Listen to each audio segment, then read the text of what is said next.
প্রিয় কৃষক ভাইরা, আমার হাতে দেখছেন এটা হলো বেগুন গাছে একটি ঢলে পড়া রোগ। আর এই ঢলে পড়া রোগ টমেটো, বেগুন, মরিচ এই ধরনের গাছগুলো হয়ে থাকে।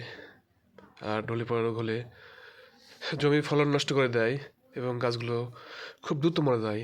তবে ঢলে পড়া রোগ হওয়ার দুটো কারণ রয়েছে, একটি হলো ভাইরাসজনিত কারণ, অন্যটি হলো ব্যাকটেরিয়াজনিত কারণ।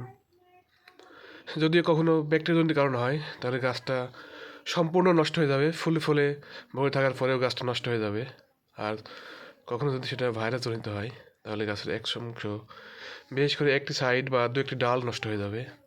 সেক্ষেত্রে সবথেকে প্রথম করণীয় হলো, যে গাছটা আপনি লাগাবেন আপনার জমিতে তার পূর্বেই বীজতলাতে যে চারাটি আপনি লাগাতে চাচ্ছেন সেই বীজতলা পরিপূর্ণভাবে পরিশোধন করা। আর পরিশোধন করতে হলে লাগবে ট্রাইকোডার্মা এবং ব্লিচিং, এগুলো দিয়ে জমিকে সুন্দরভাবে পরিশোধন করতে হবে। এতে করে চারাটা সুস্থ সুন্দর হবে। যেমন এখানে দেখুন একটু গাছ, কত সুন্দর গাছ। তো প্রিয় কৃষক ভাইরা, অবশ্যই এই ধরনের পথ অবলম্বন করুন, অনেক লসে পড়ে যাবেন।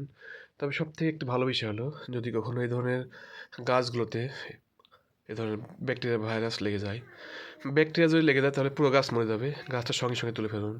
পৃথিবীর কোনো প্রকার ওষুধ দিয়েও এই গাছটা সারানো যাবে না।